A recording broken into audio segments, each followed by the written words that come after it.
Perkenalkan, nama saya Kritianti Dila Putri dengan NIM E1032201022 dari Prodi Ilmu Pemerintahan Reguler B.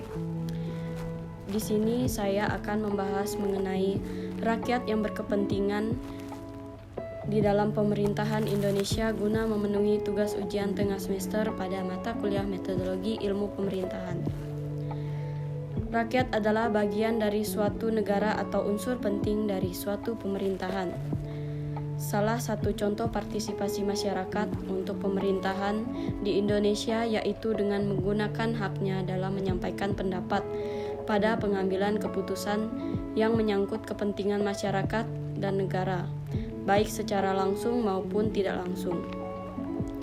Negara dengan sistem demokrasi atau sesuai hakikat demokrasi adalah berdaulat kepada rakyat untuk menjalankan pemerintahannya. Pilar utama dari sistem hakikat demokrasi adalah trias politika.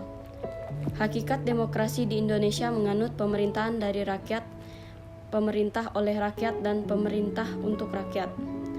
Mari kita bahas satu persatu hakikat demokrasi ini. Yang pertama, pemerintah untuk rakyat.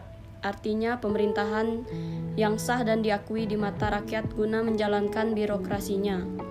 Yang kedua, pemerintah oleh rakyat artinya pemerintahan menjalankan kekuasaan atas nama rakyat.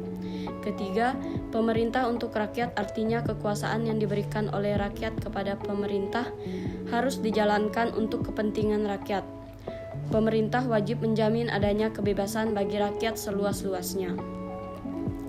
Rakyat juga mempunyai kewajiban untuk pemerintahan di Indonesia, yaitu ikut berpartisipasi dalam pemilihan umum, ikut mengkritik dan membangun roda pemerintahan, menjadi elemen penting dalam aspek politik, berkewajiban mengikuti politik praktis.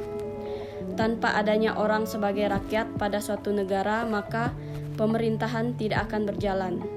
Rakyat juga berfungsi sebagai sumber daya manusia untuk menjalankan aktivitas kehidupan sehari-hari.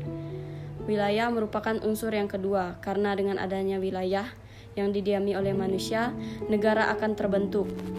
Karena tanpa rakyat, suatu negara tidak akan bisa dikatakan negara. Lalu tanpa rakyat, pemerintah tidak bisa apa-apa. Jadi rakyat merupakan bagian penting dalam pemerintahan di Indonesia. Sekian dari saya, terima kasih.